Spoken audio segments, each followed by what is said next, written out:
Hey friends, I'm Michael Kingswood. It's story time, and it's been a while since I've been on here on this channel doing stuff.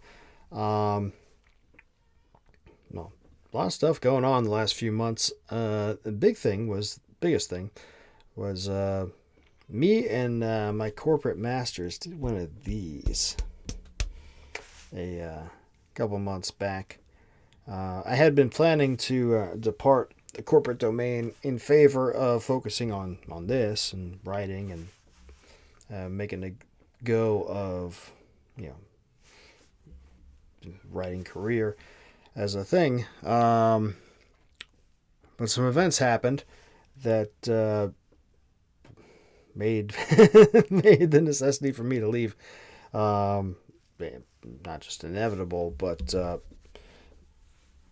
immediately required earlier than I had planned. So I spent the last few months, a couple of months, getting my new schedule worked out, getting a plan for going ahead, and also um, getting a couple projects going to kickstart me going down the road. One of them, which I didn't mention here on this channel because I was focused in other areas, was a crowdfunding thing for a short story compilation that I did, which was successful. Made a small but decent amount of money off of it, and now I'll be putting that compilation out here within the next month to all the people who supported, and also to the world at large. So that's good. I've also been focusing on putting my head down and writing a lot. Um, so that's part of the reason why I haven't been doing this video stuff and the podcast stuff so much the last few months. As well, leading up to that, before I left corporate, there was, and corporate left me, it was a mutual hatred kind of situation. But before that happened, I was basically working two jobs because on the one hand, I was doing the corporate job, and the other hand, I was doing crowd rideshare driving to pay off stuff in preparation for getting stuff done, and I was writing and doing all this other stuff. And obviously, the writing and the videos and podcast stuff kind of fell by the wayside as I was making all the preps to get done. Well, so now the corporate thing's out of the way, and we're moving on to really make this, writing and, content creation thing an actual, real, professional thing. Which on the side had always, which on the past had always been a side thing that was cool that I told people about and I worked at and put a fair amount of time into. But since income wasn't really dependent on it, wasn't my primary focus. Now, um, like it is. I mean, I have my Navy pension and via disability, so that covers a good chunk of my monthly expenses. And I do the rideshare thing to make up the gap. But in terms of, professional things moving forward to generate real, actual, you know, uh, wealth for the kids and the family and everything else, and good income as opposed to just getting by income. It's sitting by on writing. Now, if I wasn't in California, that would be a totally different circumstance altogether, right? Because between my Navy pension and VA disability, if I was in a sane state, all I would have to do is wouldn't have to do the rideshare thing, just write for you and be great. But anyway, that's neither here nor there. We are where we are until the kids are grown. Um, so that's why I've been absent from this channel for a while. Moving forward, I intend to do a lot more content, not just like I had been doing, reading and or presenting other people reading my stories, but also um, more like an actual vlog and putting content out about what's going on day to day. Maybe not every day. I haven't got an exact schedule figured out yet, but more insights into my philosophy of writing and storytelling, and also not necessarily current events and politics because you get enough of that stuff from everywhere, and that I'm not sure how beneficial that would be for me in terms of you know, generating an audience for my writing and fiction, which is really what I'm going for here. So we're talking more along the realms of fiction, whether that be movies or media or whatever that I come across that I think is cool, or thoughts that I'm having while I'm writing, or and particularly because of an accountability thing, updates on how my writing projects are going. So that's the plan going forward. So hopefully you'll bear with me on that as I get my new schedule squared away and get into the new rhythm of things going into the new year. Yeah, so that's cool. That said, over the weekend, a few things. Well, no, one thing happened. I the new Matrix movie came out in the last week, and I had been dreading it because interesting thing about me and the Matrix, right? So, in 1999, I was on my first submarine out in Pearl Harbor, and I was doing the first time submarine junior officer tour thing. We'll head down, working on qualifications, all that sort of stuff. And so, yeah, I obviously had some time to go and, out in town and, hook up with the local hashers or meet girls or just hang out, but not a whole lot, right? So I had seen all those the trailers on TV and other places for the Matrix, and there's all the cool the agents dodging bullets. And I was like, oh, that's kind of cool. And then what is the Matrix? And I saw the posters up. What is the Matrix? And I was like, I don't know. What's the Matrix? I don't care. Why should I care? It had no impact on me at all. All this advertising for this movie. I was like, oh, it looks kind of neat, but what the hell's it about? I don't care. You're not interesting me at all. And one of the other guys on the submarine told me the basic spiel. Oh, people are making into batteries, and I'm like, that sounds weird. But then I found out, or I either found out or surmised, but I learned somehow or other that the long duration trailer for the new Star Wars movie, The Phantom Menace, was going to be shown at the showings of The Matrix. And you got to remember, this is '99, where I had cable modem access, but most people were on dial-up, and you couldn't just go get movie trailers on the web at that point in time. And it's like, oh, and yeah, I always grew up loving Star Wars and loving Star Trek, but I heard a new Star Wars movie was coming out, and at the time I was like, oh, this can be awesome. And the only reason I went and saw The Matrix was for the trailer for The Phantom Menace at the beginning. No lie. That's the entire reason I went to see it. And I'll be honest, at the beginning, I came out of the movie theater and was like, oh, it's kind of a cool movie, but it didn't. Some people say that they came out of the Matrix and they're like, oh, I totally, blew me away. It was the most crazy thing ever, but not for me. I came out and was like, it was all right. That's kind of cool. I remember feeling a little disappointed because at the end, I was like, it felt to me like there was this great big buildup of, okay, Neo's going through his growth thing, and he's figuring out he's a guy, and then he's like, oh, yes, I'm the one, and then I'm going to fly off into the sunset, and it's like, wait, there's nothing more? So it didn't really hit me across the head and like, this is the awesomest thing ever, like some people did. It wasn't until a couple years later that I was going to shore duty, and I bought my first ever DVD player. It was a 6-disc DVD changer, and I bought which actually got stolen as I moved from Hawaii back to the mainland. Another amusing story. I'll tell about later. But I bought the DVD, and I got a nice new HD TV and a progressive scan DVD player, which at the time was the bomb. And I watched it again. And I was like, man, that is a really good flick. And I was on shore duty now, so I had more time. So I started in college, I was into Tai Chi and some other stuff. And back as a kid, I was in Taekwondo. And in shore duty, I got back into Tai Chi, and I started in Shaolin Kempo Karate and Wushu Kung Fu.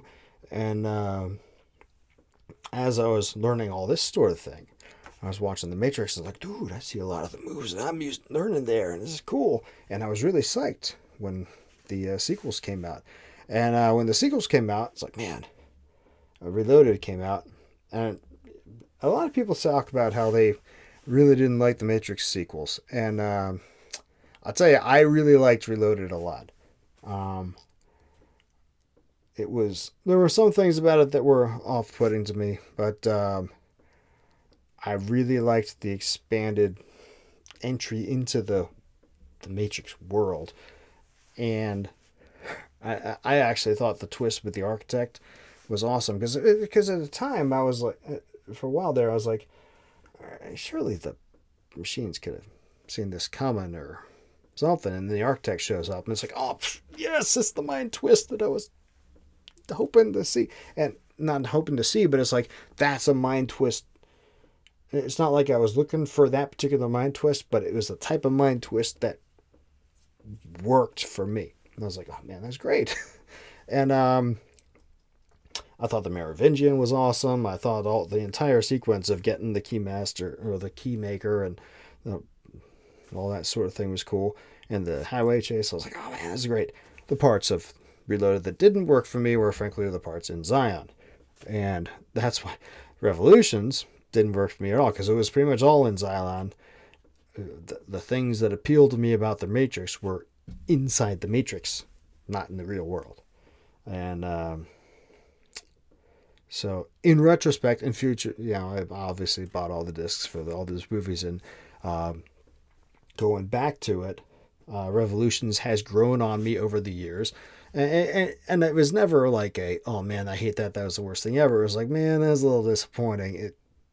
I wish that they had done more. Like, I thought the Merovingian was a cool character. I mean, he was a douchebag, obviously, but the whole setup with him was this cool dynamic. This sort of outlaw guy working around the seams, got his crew.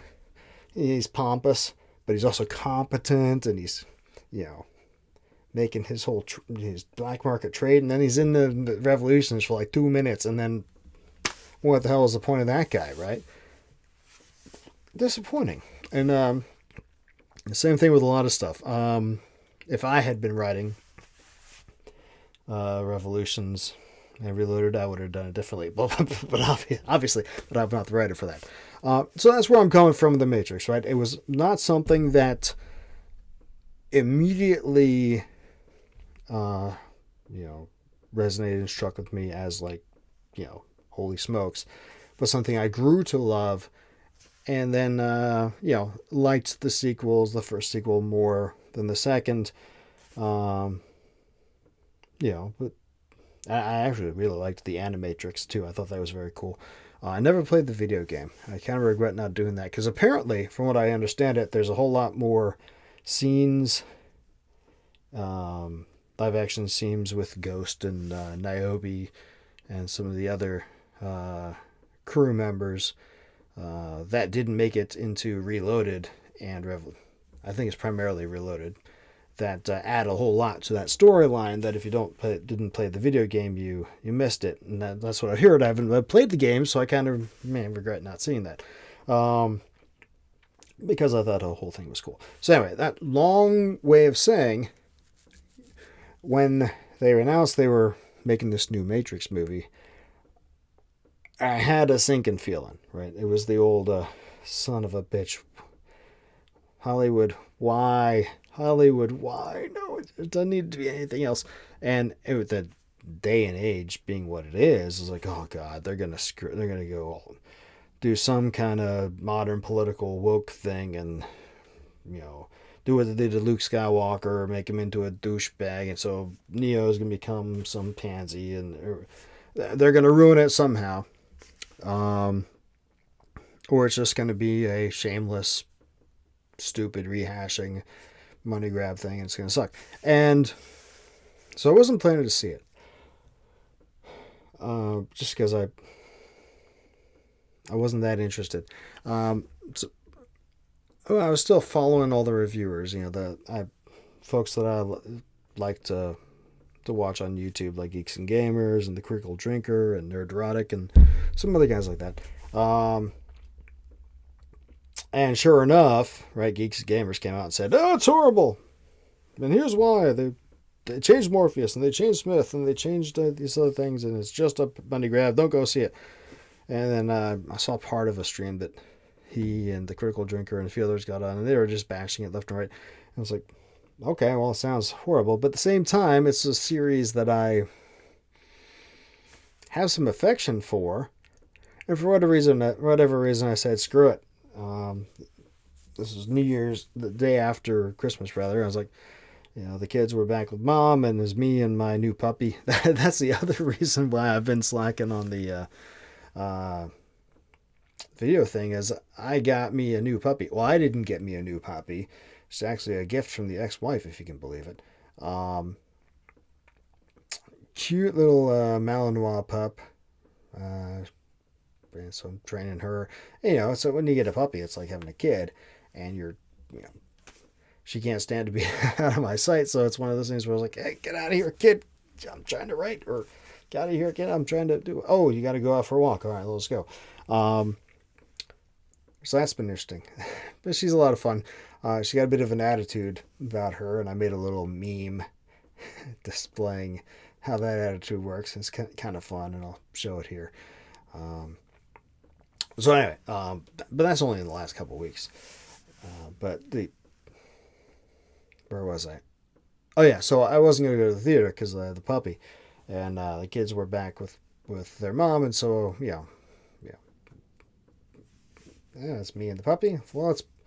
I find out that the new Matrix movie is on HBO Max, which I have a subscription to because I really like a lot of those old HBO series, and they really released Babylon 5 and the remastered, better special effects edition on there, and a few other reasons. And I was like, okay, I'm going to sit down and watch it.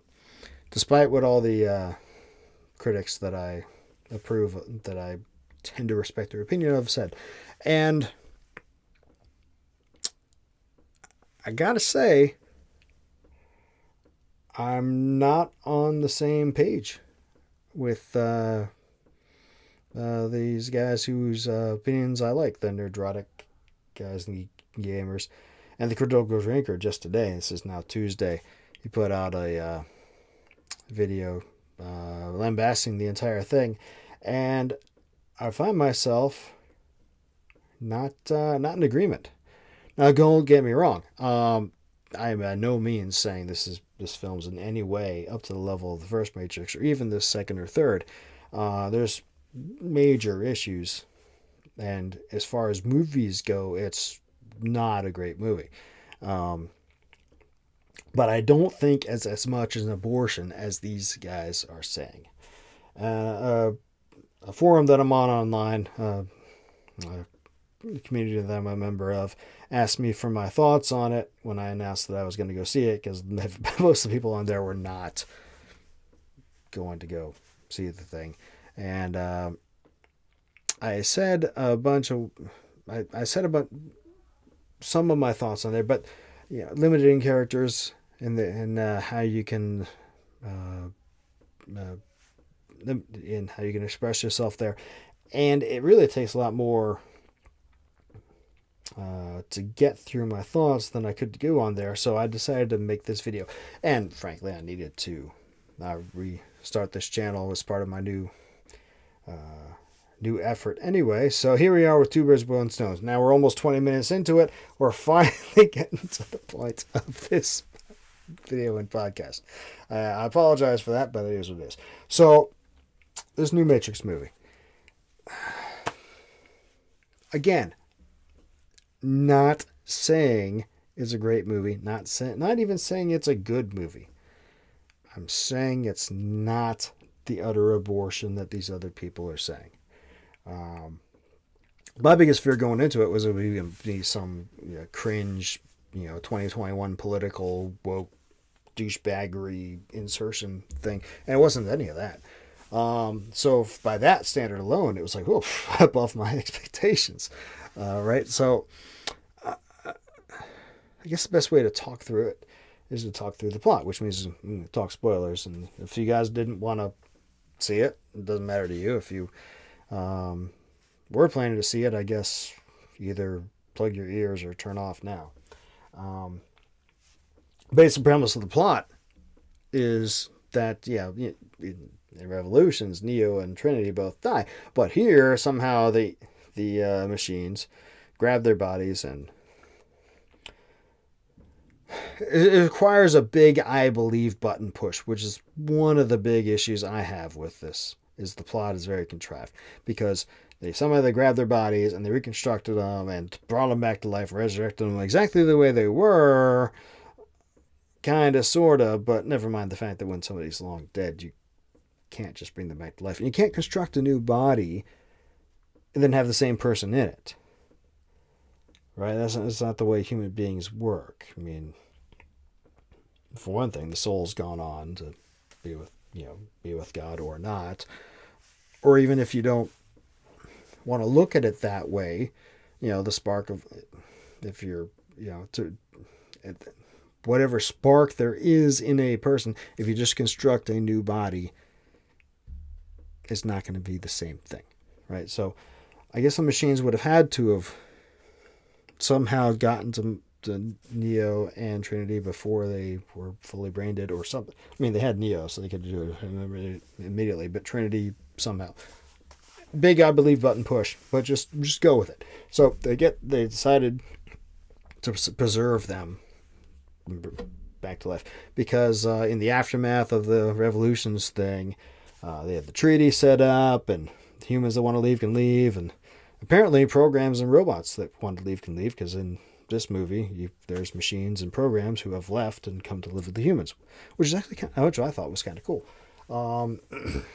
But that causes power problems with the power plants, because apparently they can't think of any other means of power production. But that's a Matrix as a whole issue, that the entire physics of what they're doing here with this human power plant thing, it doesn't work at all, right? Especially since Morpheus said combined with a form of fusion. Well, if you have a form of fusion, that's all you need.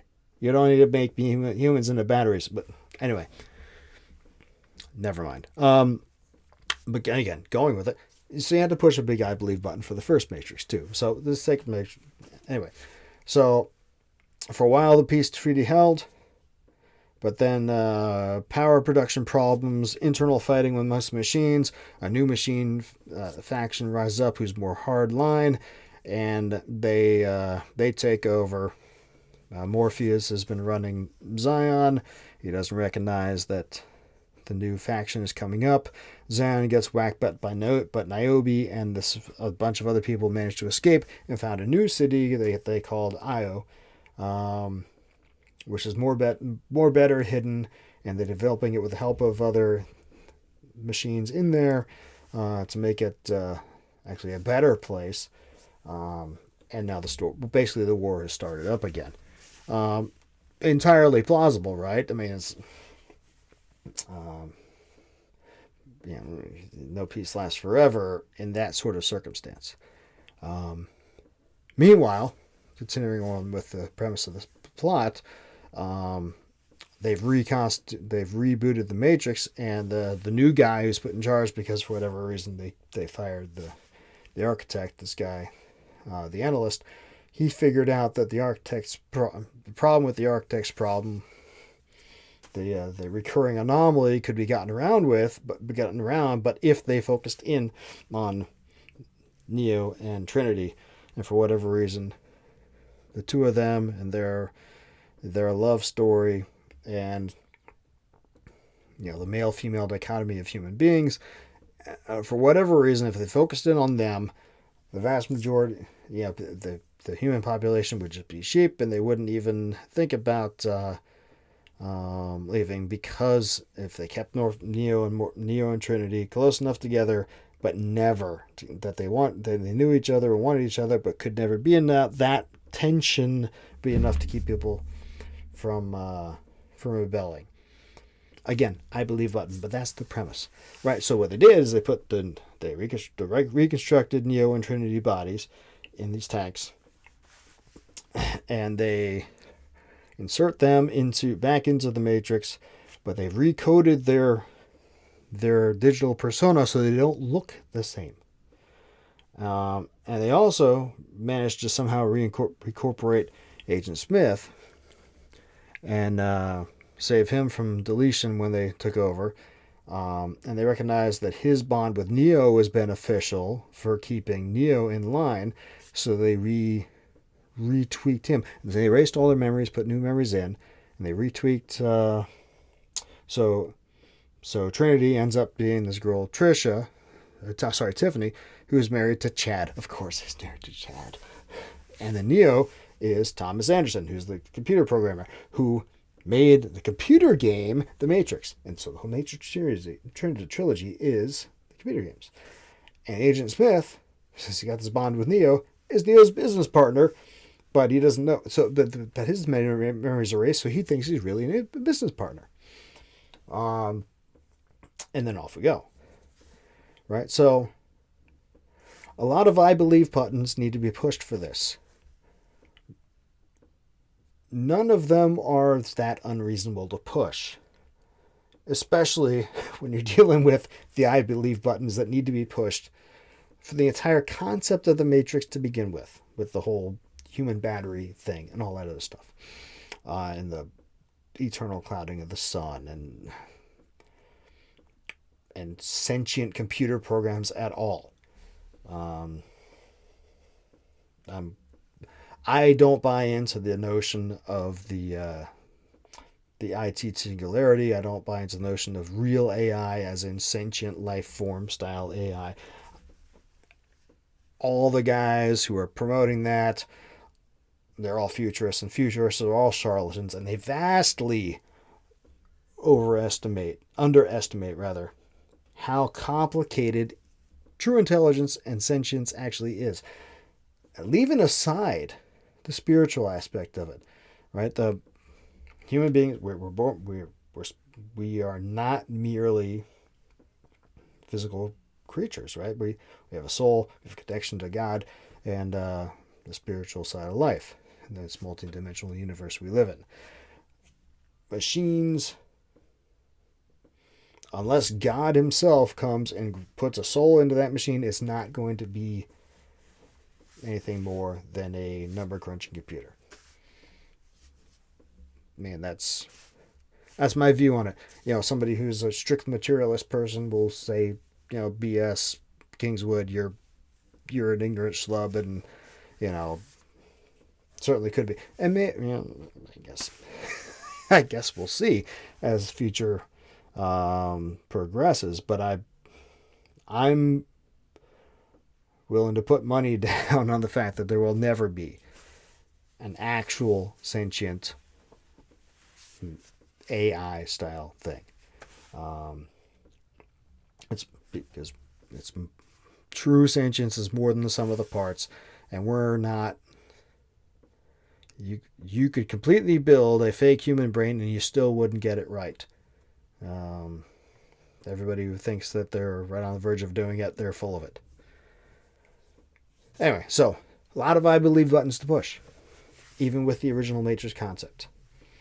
So that in itself is not a game. Is not a deal breaker for me.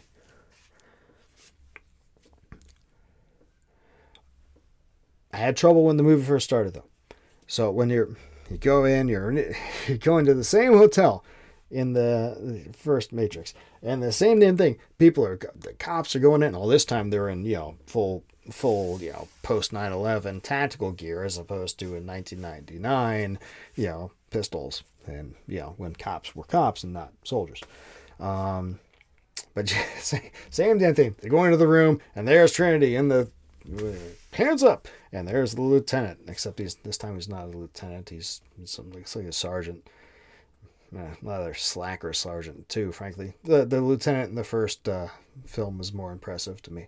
And he's going in and he's like, the girl, we got the girl. They're bringing him down. And, no, Lieutenant, your men are already dead. Same damn thing. Except this time, you got the new and improved agents from Reloaded, and you also got this agent guy you never seen before cool looking black dude, bald head, glasses. Like, oh, who's this dude? And turn to find out that you know, anyway, I'm getting him myself. But and as I'm watching this whole thing, I'm like, son of a bitch. They're just gonna redo. They're gonna pull a Force Awakens here. Just gonna beat by beat by beat by beat, and they're just gonna remake. It's gonna be a soulless regurgitation, and then all of a sudden, there's these two characters. Well, a character and her virtual reality operator dude watching the scenes, and it's like, huh, okay, so this isn't re-happening. It's somebody watching in the discussion. It gets to realize that things are not proceeding the way they thought this was supposed to be and supposed to happen. And how are they rewatching this already? Because this already happened. And oh wait, they're in some kind of modal loop with a separate program. What's going on with this? And it hit the same beats as the beginning of the first Matrix movie, but it twisted it enough from the outsider perspective and these questions of what in the hell is going on here. I was like, okay, I get it. You're hitting the same beats and calling back to the first one, but I can deal. Right? And then it turns out the cool looking black agent with the bald head who we never seen before, he hauls the captain girl out, and the girl has been watching, and you think he's supposed to kill her, but he's not, because he's been puzzled over what the hell's going on too. And it turns out that and he says, I'm Morpheus. And so you're Morpheus, what the hell? And they extract him from the Matrix. You're like, how are they going to extract an agent? It's weird. And then it immediately goes to Neo. Neo's typing away on this thing. He's got a Matrix display up. And he's like, what the hell just happened? I just lost something. And he realized that agent dude was a guy that he had programmed. He put in this modal thing. It was a thing that he had designed to work on creating characters for his game and building them up. And he put this guy in this separate little instance that kept on repeating to just develop him. And all of a sudden, this guy's gone. He's like, what the frick is going on? And all of a sudden, then suddenly, this new Morpheus guy, that makes sense. And that's something that the Geeks and Gamers, and even the Critical Drinker, that glorious lush of a man that he is, and hey, look, I got bourbon to go with it, because I can do that too. That glorious Scottish lush that he is, he missed it. Maybe, I don't know if these guys had pre-programmed themselves to just want to hate this or not. Again, I'm not saying this is a great movie. I'm saying I don't hate it. But, the drinker in particular today, he's like, oh, for some reason Morpheus is a new guy and he's an agent for some reason. Well, yeah, for some reason, but it's a reason that's explained in the movie. Because Neo created him and put him in this thing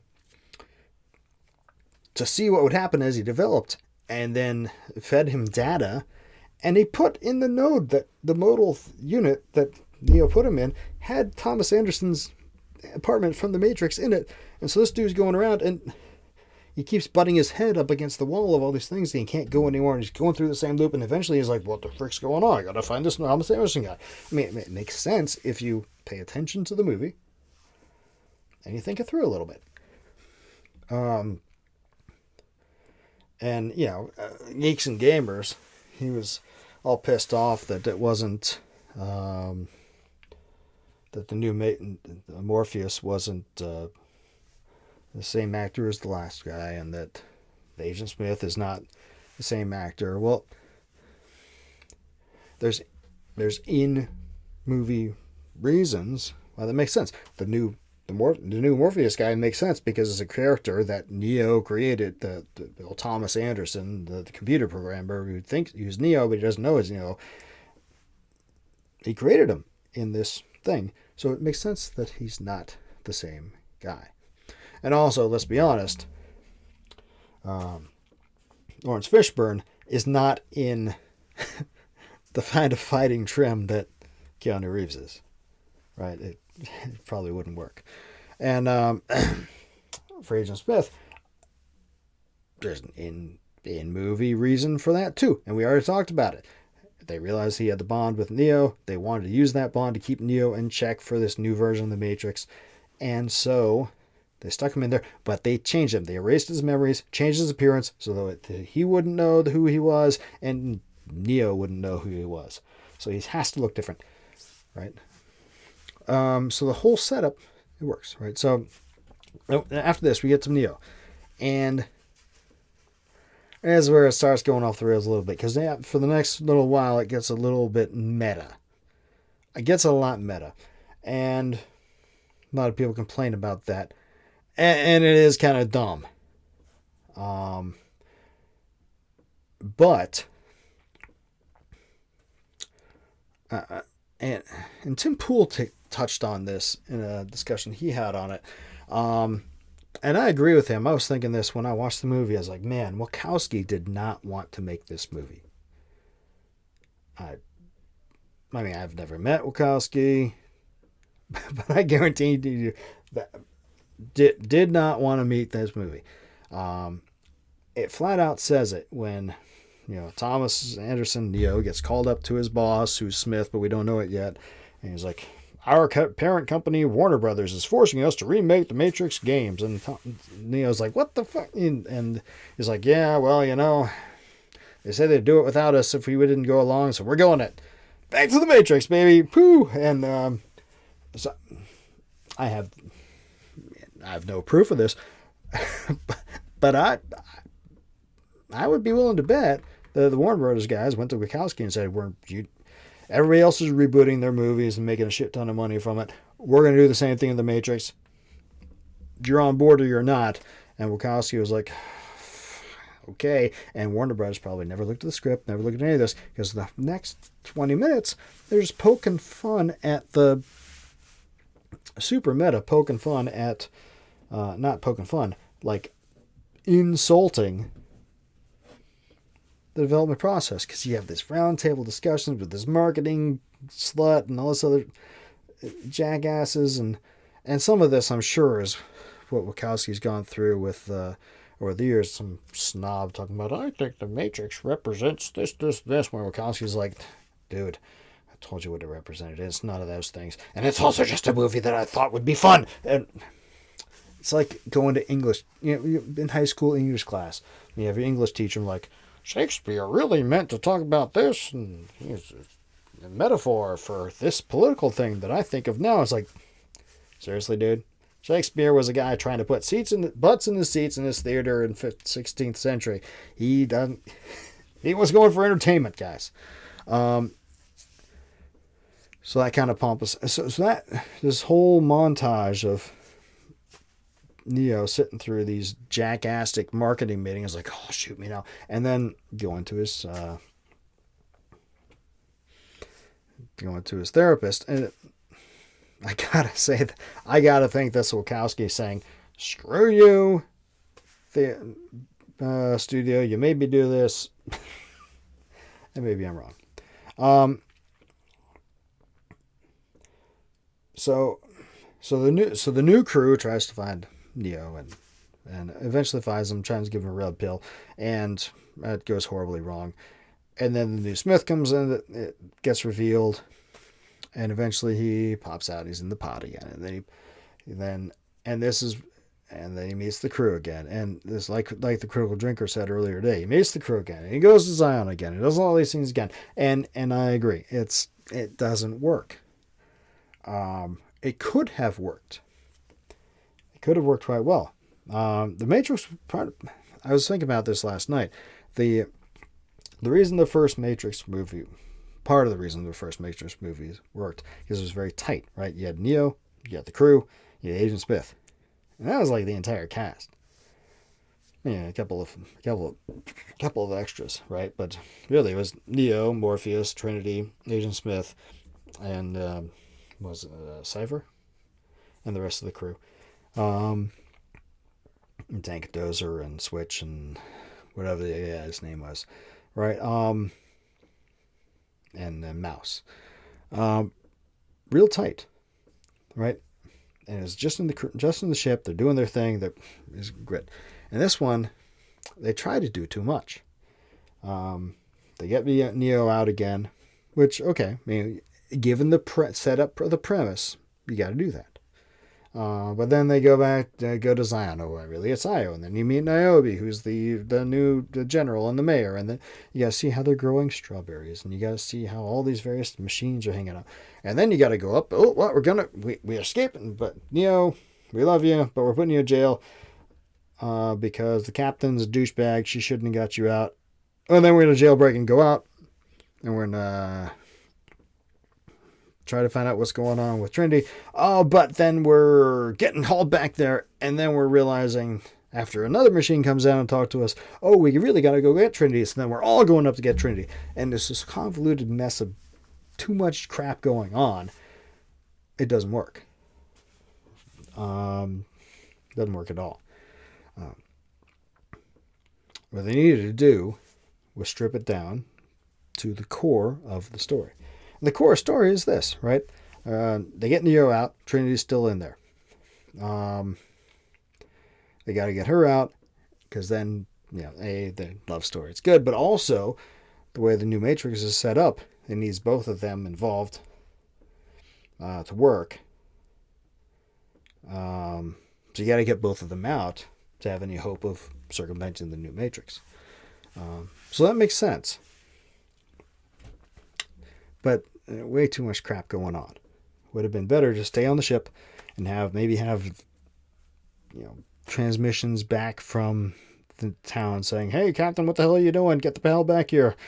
And then they talk amongst the crew. No, we have to keep on pushing on. And you don't need to see the general. You don't need to see the 6 other captains. You don't need to see You don't need to spend 10 minutes going through the Bio Lab where they show them growing strawberries with machines helping them. All you have to do is sit down at lunch and say, "Hey, look, we have strawberries now." And Neil's like, "Really? Not that crappy paste I used to drink?" No, we got all this stuff because you just met those two. When they got Neo out, there's 2 machines that they have on the ship who helped to get him out, and he meets them. He's like, "What the frick?" And they meets them. And he's like, "Oh, cool." And they asked, "What's going on with this?" And they said very clearly, not all want to rule, just like not all want to serve. The machines that didn't want to rule humans left, and the humans that didn't want to be ruled left, but the humans who were happy being slaves stayed in the Matrix. That was the original plan. That was the treaty that eventually got broken, right? So that makes sense.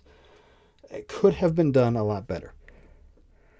Other things that people have complained about with this movie, and there's some legit complaints. I've already addressed some of the complaints. There's a lot of flashbacks to just brief flashes to scenes from the original Matrix movies and from Reloaded.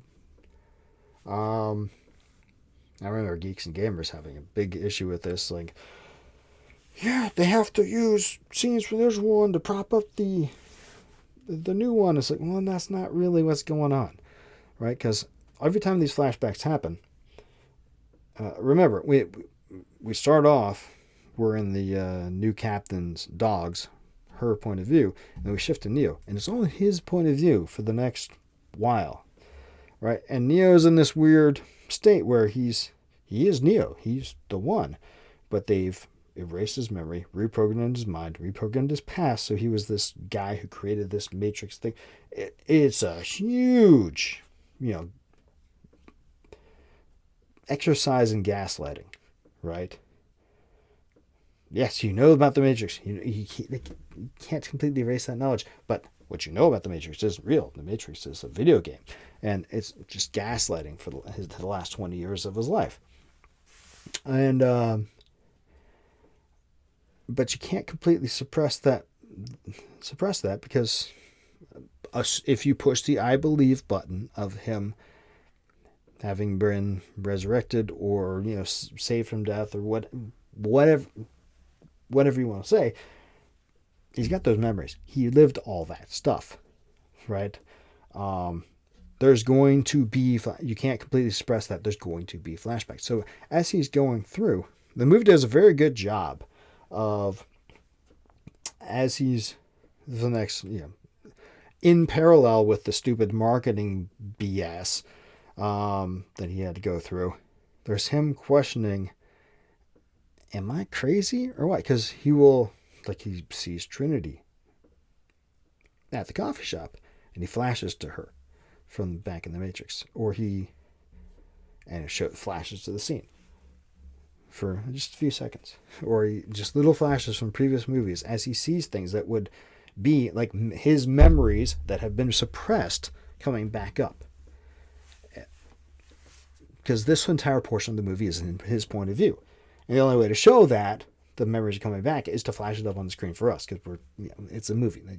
In a text, in a book, you could write, oh, suddenly he flashed, he remembered this, and blah, blah, blah. And so where the hell did that memory come from? But that's, in a movie, you got to show it. Right? So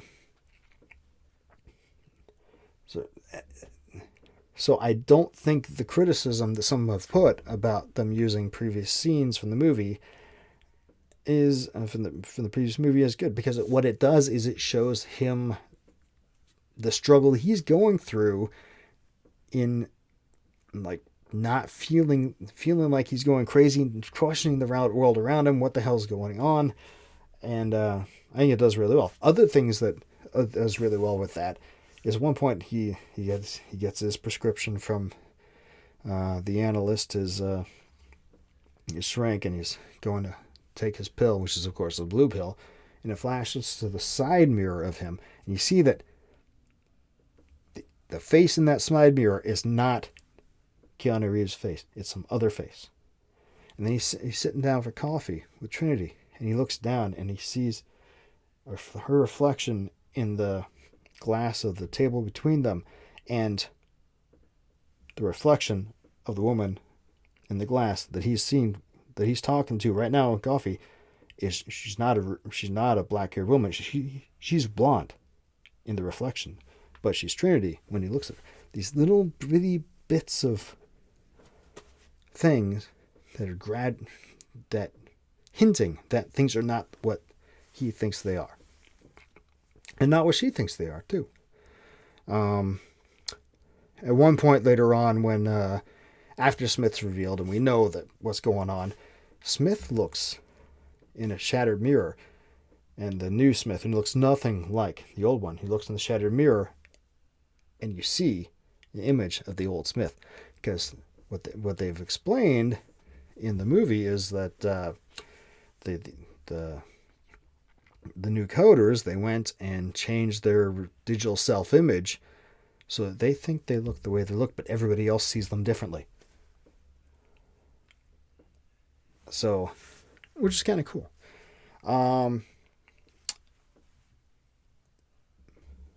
So that works.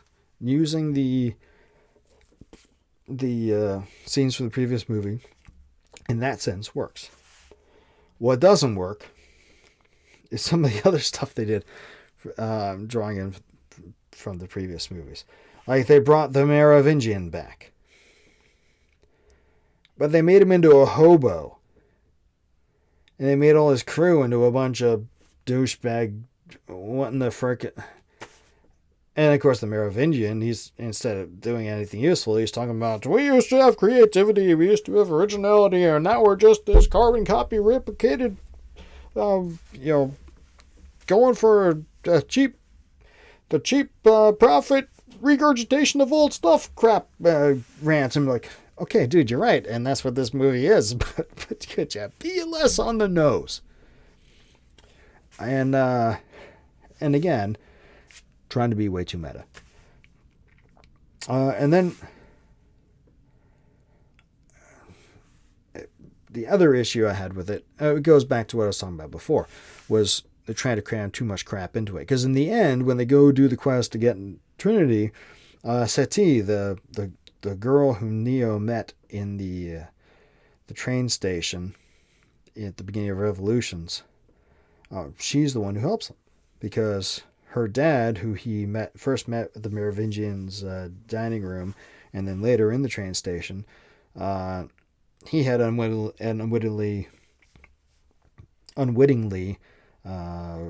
contributed to the design of the facility that was used to bring Trinity and Neo back from the edge of death and re-enslave them, and he couldn't forgive himself for that, and he rebelled, and then the powers that be killed him. And Sati was like, "Oh, I'm gonna get back." And she made friends with Niobe somehow, and they've been conversing. And she swoops down into the middle of a meeting where when Niobe is getting ready to,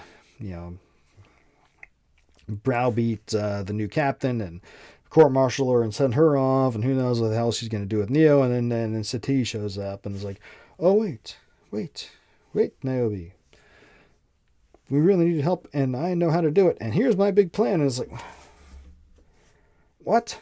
It's a Deus Ex Machina thing. It's like, dude, it's an extra bit of complication. What they could have done, what they should have done, was integrate her earlier, right? The big baddie, the analyst, is actually Doogie Howser, who is Neo's shrink. Which makes sense. If you're trying to keep him under control, you would, makes perfect sense. And, Doogie Howser, he does a good job with it. What you could have done with Sati Girl is you could have had her be like his assistant or something. And so have her in the picture. And maybe she doesn't fully know what happened with her dad, or doesn't fully know the whole plan, and finds out as Neo's breaking away, finds out somehow, and then she decides to double cross her boss, and she comes to Neo. Then you don't need Niobe. Then you don't need the IO thing, right? You can keep it on the ship. Neo and Sati, Sati set up as like the set up as the internist, who's the trainee underneath his shrink or secretary or something. And so they already knew each other, right? And then when he breaks out and he tries to come back in, she can intercept him and say, "Hey, there's all this other stuff going on, and I can help." And you can cut out all that extraneous bullcrap and make a much more lean script. But they didn't do that because they were doing whatever. But that would make it a whole lot better. So she sets up this whole plan. They go in, they go to get Trinity, and then it becomes this hot mess where it basically becomes a fast zombie, running gun through the city streets inside the Matrix with every couple of cool concepts of within the Matrix have evolved since the last movie. Like the rebels, they don't just have to go down through the telephone now. They can come in through mirrors. They can do mobile entrances, all this sort of thing. And yes, there's agents, but they can also do little swarm bot things where the bad guys can turn on a bunch of bots around you and swarm you with people, which is okay. That makes sense. But at the end, when they get Trinity out and they're trying to get to an escape portal, the entire city's come after them. It's just like this brain dead fast zombie thing, which is like, oh god, just kill me now. Horrible way to do it. That's bad. But then they get to the end, and this is part other people had problems with, and that I was dreading, because the dread was, oh, this is gonna be this woke fest. Neo's gonna be turned into some useless douchebag, and he's gonna be cast aside, and then Trinity's gonna be the one, because you have to, in modern age, you can't have the man be worthwhile. You have to cast him aside and make him the worthless, so the woman can be better. And so I was kind of like, as I'm watching this, I was like, oh geez, they're gonna screw Neo at the end, aren't they? But they didn't. All through this movie, Neo is trying to reclaim his old self, and he's gradually getting his Matrix mojo back. they had the fight scene that you have to have the fight scene with Morpheus. And I was like, great, we have to have the fight scene with Morpheus. It's totally repetitive. And, okay, it's... People complain about that, and they should, because, Jesus, could we find a different way to do it? At the same time, it worked to get him starting back on his mojo. And then the analysts taunting with threatening Trinity helps get him back on his mojo again. But he's not fully back to his old self yet. He's been struggling the whole movie to get back into the thing. And so he's able to block bullets, and he's able to do some good kung fu stuff, but not the way he used to. And but he can't go to do a Superman thing. He can't do the dive into Agent Smith and destroy him thing, which is, I tell you, the single thing that pissed me off most about Matrix Reloaded and Revolutions was, why in the living hell is Neo bothering with kung fu? Right at the end of the Matrix 1. He sees all the code. He goes in and destroys Agent Smith without even trying. He goes in and whacks him. But in Reloaded, he's doing all this kung fu. Okay, he's beating all these guys easily, but why are you even bothering with that? You have access to the code. Just delete them. I know, that wouldn't make... I think I just hit the microphone. Hopefully it's not too bad. But that wouldn't make an entertaining movie. I get it, but at the same time, it's annoying. Oh, but...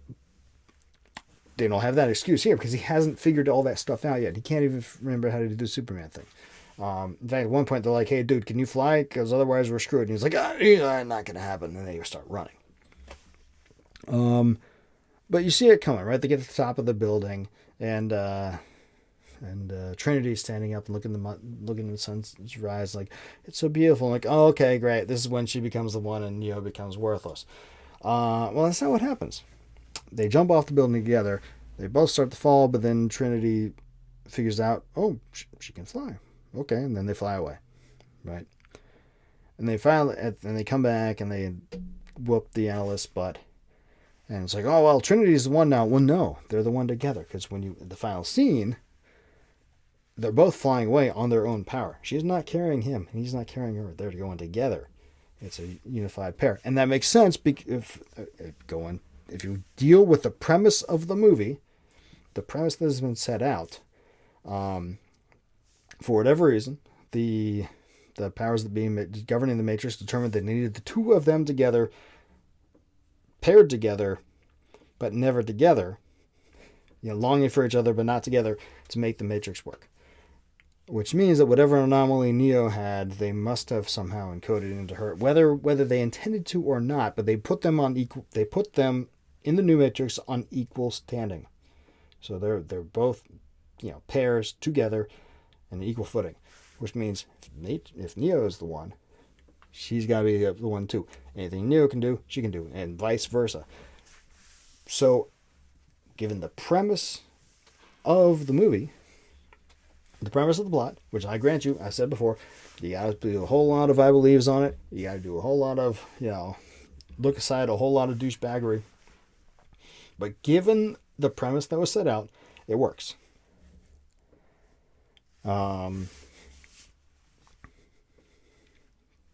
Yeah, so they go off and they're going to remake the Matrix. Okay, sorry, boom. Just like at the beginning of the first one. Just like at the end of the first one. Except that now there's two of them, just have one. Tim Pool touched on an interesting... he noticed an interesting thing. He's like, hey, look at that. This is actually a very traditional conservative kind of message. The man and women, they need each other, they need to work together. You can't just have the strong, independent woman. You can't, you have the man too, and they complement each other and it works together. And I hadn't thought about that until I saw his discussion of it, but he's right. Right? Yin and yang working together. Looking at it from that perspective, it's not a bad thing. That said, there were a lot of issues with how this was put together. And I've already touched on a bunch of them. It's way too cluttered. Way too much meta. Trying to be meta. Tried to do way too much. If they had just tightened it down to just the new ship and just the new crew, and Neo and Trinity and the New Smith and the Morpheus, it probably could have worked. As it is, it's it's not an abortion of a movie. It's meh, meh, meh. It's a man that could have been really good kind of movie. I think on one post I put on a scale from Aliens to Birdemic. I don't know if you've seen Birdemic, but it's so horrible it's good. But Aliens, being or put it a different way, from on a scale of Big Trouble in Little China to Birdemic. A lot of people don't like Big Trouble in Little China. I think it's one of the greatest movies ever. But anyway, from sublime awesome to horrific, it's kind of in the middle. It's Jurassic Park 2, maybe Jurassic Park 3. Jurassic Park 2, I liked Jurassic Park 2, but I recognize there's issues with it. Jurassic Park 3, I didn't. It was okay, enjoyable, but I didn't like it. I didn't think it was good. I would say this is somewhere between Jurassic Park 2 and Jurassic Park 3 in terms of end result. Not a good movie. Certainly not a great movie. It's one of those movies where as I'm watching it, I'm like, oh, you're so close, but you didn't get there. Not sure if that makes any sense. In the end, I'm not disagreeing with the drinker or Geeks Gamers about the fact that it's not really a good movie. I'm disagreeing in their characterization that it was horrific. It's not. I agree. There was no reason to make it. It probably shouldn't have been made because the original trilogy was fine as it was. Just leave it at that. But I can't bring myself to hate it. I look at it and there's a lot of stuff in it that I liked. There's a lot of stuff in it. I was like, dude, why is this here? But the core of the story, if you accept the underlying premise, if you push I believe on it, the core of the story works. They just cluttered it down with too much crap. And that's my take anyway.